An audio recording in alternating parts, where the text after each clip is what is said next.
Retour sur Gabi, la Cosette de Renaissance. Attention, on va pleurer dans les chaumières. Gabriel Attal.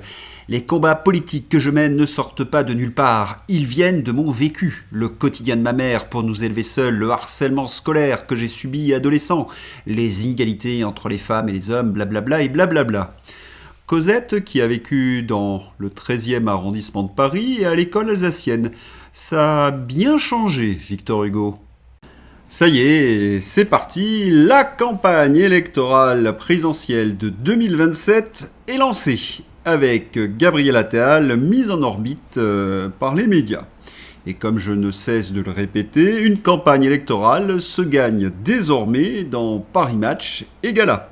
Alors, pour faire pleurer dans les chaumières, pour faire pleurer Margot, c'est Gabi Cosette.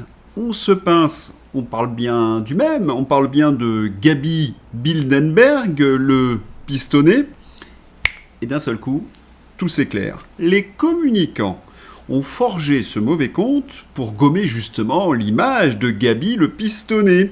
Encore un bel exemple de dissonance cognitive. Et vous avez remarqué quoi ? Eh bien, pendant que l'on parle de Gabi Cosette, on ne parle plus de Gabriel Attal, premier sinistre. Dérapage du déficit. Le rapport du Sénat pointe les responsabilités de Bruno Le Maire, Elisabeth Borne, Gabriel Attal et Emmanuel Macron.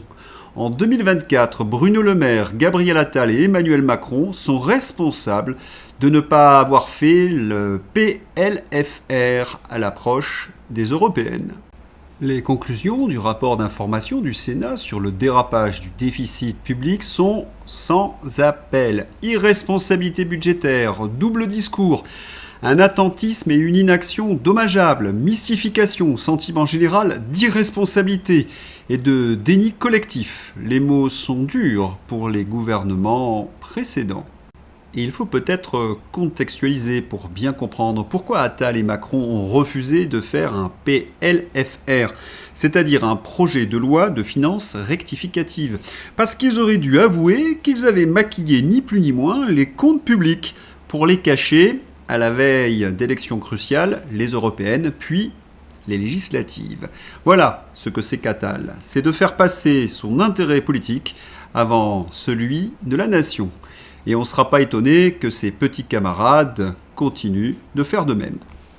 C'est la façon de fonctionner des macronards. Ils préfèrent toujours fabriquer des usines à gaz que de résoudre les problèmes des Français.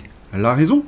Leur mission, c'est d'appliquer les directives européennes, pas de concourir à la prospérité générale. Papa, maman, je vous présente ma Dulcinée. Oh, enchanté. On m'avait dit d'apporter une tarte aux pommes pour faire bonne impression. Mais j'ai mangé la tarte en chemin, alors j'ai apporté le moule. J'espère que ça suffit pour une adoption officielle.